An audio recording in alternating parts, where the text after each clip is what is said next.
Mr. Whitmire, in cause number 25, DCCR 0057, you're charged with a second-degree felony offense of possession of a controlled substance from October 12th of 2024. And how do you plead to that charge? Are you pleading guilty freely and voluntarily? And are you pleading guilty because you did what they've charged you with? I have here on the tablet some documents that have your signature on them that the state's marked as exhibit number 1. Before you sign these, did you go over them with Mr. Rojas? And do you fully understand them? And do you understand, if I follow the agreement that you've made with the district attorney, that you'll be waiving or giving up any right to appeal? Do you also understand, if you're not a U.S. citizen, that a plea of guilty or no contest may result in your deportation, exclusion from admission to the country, or denial of naturalization under federal law? State tenders number 1. No objection. It's admitted. Is there any evidence that Mr. Whitmire is not competent? No, Your Honor. All right, sir, I'm going to find that you entered your plea of guilty freely and voluntarily, find that you're mentally competent and you understand the nature and the consequences of your plea, find sufficient evidence to find you guilty, and at this time find you guilty of possession of a controlled substance, sentence you in accordance with your agreement to a term of 3 years in the institutional division of the Texas Department of Corrections. You will receive credit on that for any time that you've been in custody that the law gives you the right to receive. I'm going to sign a dismissal as part of this plea agreement and cause number 25, DCCR 0056. I've handed you the trial court certification that shows this was an agreement that I followed, so you waived your right to appeal. I also handed you a written admonishment regarding your ineligibility to possess a firearm or ammunition. Just thinking about yesterday, and this is a possession case, so I'm not sure how it applies. But because of the judgment entered against you, you could be ineligible to possess a firearm or ammunition. Possession of a firearm or ammunition could lead to charges against you. If you have any questions about the laws that make you ineligible to possess a firearm or ammunition, or about how long that lasts, you can talk with Mr. Rojas and read that document carefully. All right, you can go back with the bailiff. Thank you. See, and so am I going to have to start? And this is cause number 25, DCCR 1019. Mr. Harmon's charged with aggravated assault with a deadly weapon. And 26, DCCR 0385, charged with assault of a public servant. And what is the announcement? Yes, he wants to trial. I've conveyed it. Is the offer, let's see. Judge, he had previously rejected 15. I re-urged that today. Okay. This is their first appearance with this newer charge. Right. That was indicted in March. And my offer was for them to run concurrent. So 15 years in each to run concurrent. Yes, Your Honor. And so when we've gone over this before, Mr. Harmon, when it was just the one case, that if you're found guilty in either of these cases, the range of punishment would be that of a habitual offender, if that prior criminal history is correct, which means your minimum punishment would be 25 years in prison up to 99 years or life. And you understand that? Yes. And you understand the offer of that 15 years is now for both cases to run concurrently or at the same time. You understand? Yes. And you want to go forward on both of those cases to trial. Is that correct? Yes, I was wanting time though to hire an attorney. My people are going to give me an attorney. So here's what I'm going to do, just because this has been going on for some time. Obviously, if you get an attorney hired, they can step in at any time. They need to do that as quickly as possible because I'm going to move your cases to the trial docket. Yes. Mr. LeBlanc will begin preparation for trial.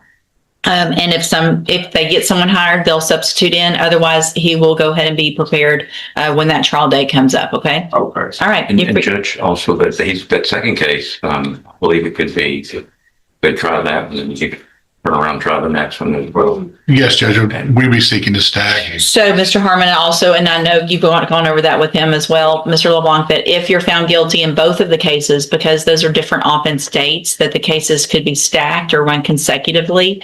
If you're given a sentence in one and then they go to trial in the next, then the district attorney's office can ask me, and then it's up to me if those cases are stacked or run at the same time. Do you understand? Oh, so it would be stacked, not concurrent? Well, it would be up to me. So it depends on, if we go to trial on both of those cases, I would hear all the evidence in both of the cases. And if I decide that whatever sentences you're given in each of those cases, if I think they need to be stacked, then that's up to me. It's not a jury question, it's a court question. Okay. The plea agreement, if you wanted to enter a plea, is negotiated that they would run at the same time if you wanted to take the plea deal. Oh, okay. But if it goes to trial, then it becomes up to me if you're found guilty in both. Does that make sense? Yes, ma'am. Okay. And you want to go to trial? Yes, ma'am. All right. We'll get it set for trial. Then you can go back with the bailiff. Good morning. Are you Joseph Roberts? Yes, ma'am. Good morning. Good morning. This is 20-34226. Mr. Roberts, looks like you were on probation for the felony offense of driving while intoxicated, and that you were placed on probation November 30th of 2020. That was a 7-year term in prison that was probated for 7 years. Some of the allegations, it looks like there is an additional driving while intoxicated charge from April 26th of 2026.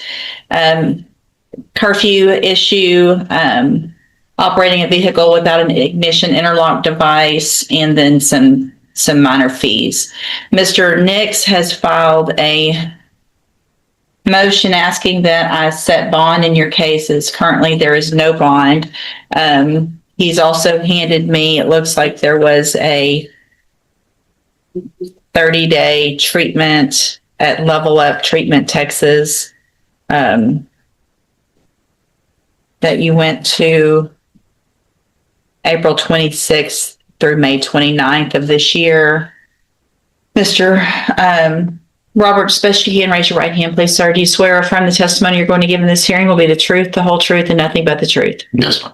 All right, thank you. Mr. Nix? Your Honor, we'd ask that the court set a reasonable bond. My client's willing to forfeit his right to drive. He would wear a scram device, comply with any curfew set by the court. As the court can see, he did not have any issues on the probation for several years until he picked up this new offense. It was not his vehicle. There were several other occupants in the vehicle, which would explain why he wasn't complying with the interlock device.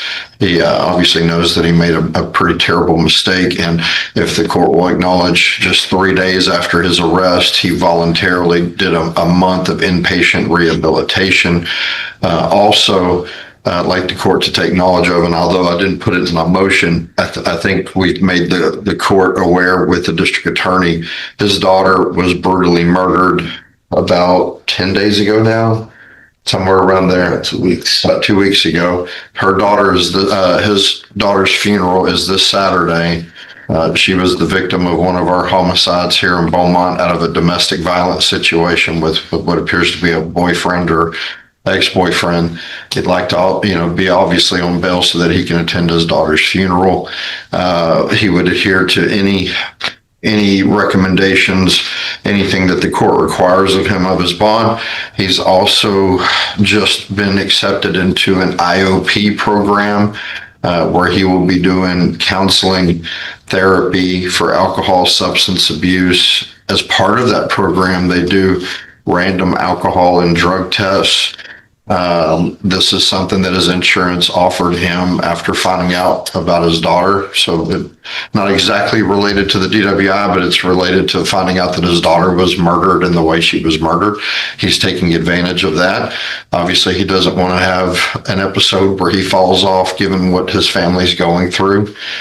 He is not the sole provider of his family, but he is the main provider of his family. They have 2 homes, one home that they live in, another home that they haven't been able to sell. So they have 2 mortgages to pay for and bills. Is that correct, Mr. Yes, sir. And right now I'd ask if Mr. Roberts can give more details to the IOP than I might be able to. Can you explain to the judge? What's the name of it, or where is it? What's it through? It's Trust Health.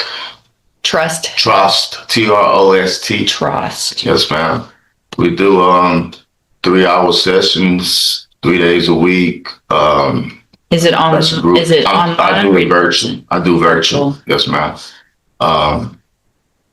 They do the random drug screening once a week, and we get a therapy session with a counselor also throughout the week. How do you do your random drug screen?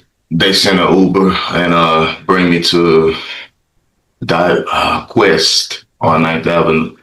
Have you already done one of those? I have one set up for tomorrow.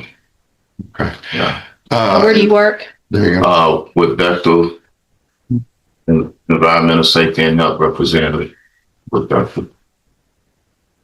For our LNG. So how would you get to and from work and things like that if you're not going to drive? Yeah, my nephew also works out there, same shift, so I can ride with him. Okay. Just for the record, I am reviewing the court's file, and part of that does include the probable cause affidavit for the new driving while intoxicated. I was looking to see, but I don't know that it's. It's not yet been received, Your Honor. Testing has not yet been completed. I was trying to also see. Do you have a copy of that previous pre-sentence report? I had it on my computer earlier, Your Honor, to pull it back up. Ours didn't, because it's an older case. It's not in here. Okay, please, ma'am.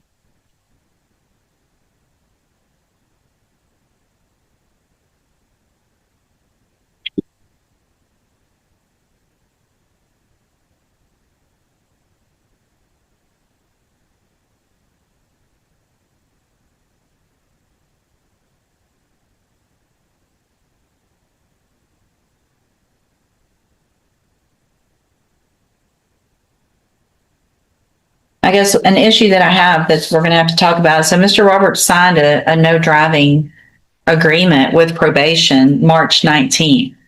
And then the allegations are that a month and a week after when this happened, he was driving. So he'd already told someone and signed an actual document saying he wasn't going to drive. So obviously the argument of I'm not going to drive gives me some concern because you already have been there, done that.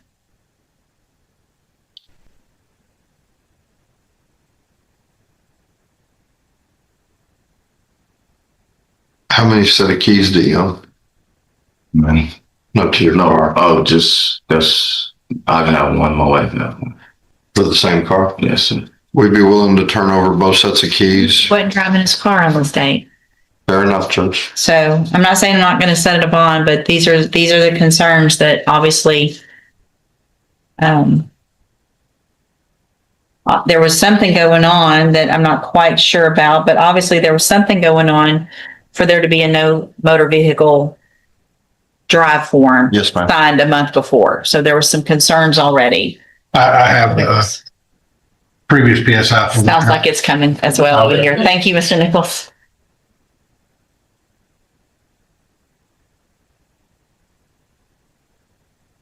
You take it.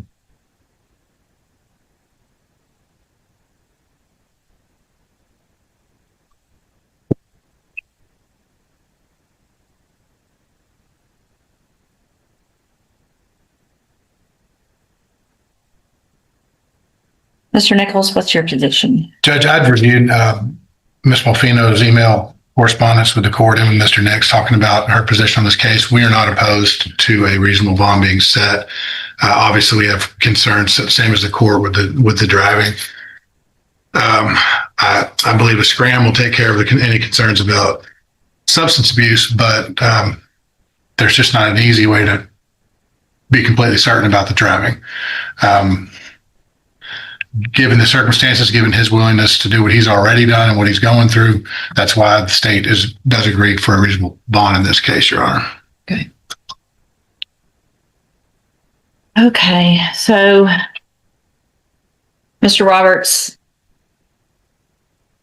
I want to make sure you understand, I'm going to set a bond, and if you make that bond, there'll be some very specific conditions. Some of those conditions are conditions you already have on the probation. At this point, I understand that you're going through something very traumatic in your life, which tends to lead for people who have substance abuse or alcohol issues for those to get worse.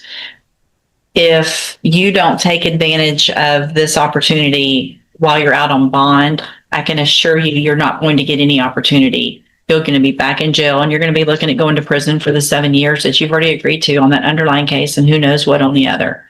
So this is make it or break it, going to prison type thing, even though it's just a bond. Do you understand? Yes, ma'am.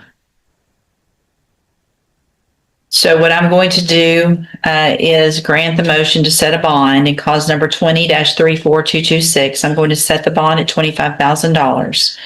I am going to order as a condition of that bond that you wear a scram device at all times. If there is a positive alcohol screening, I will know about it. There will be a warrant. There will be no bond, and we'll be looking at that 7 years. It's that simple.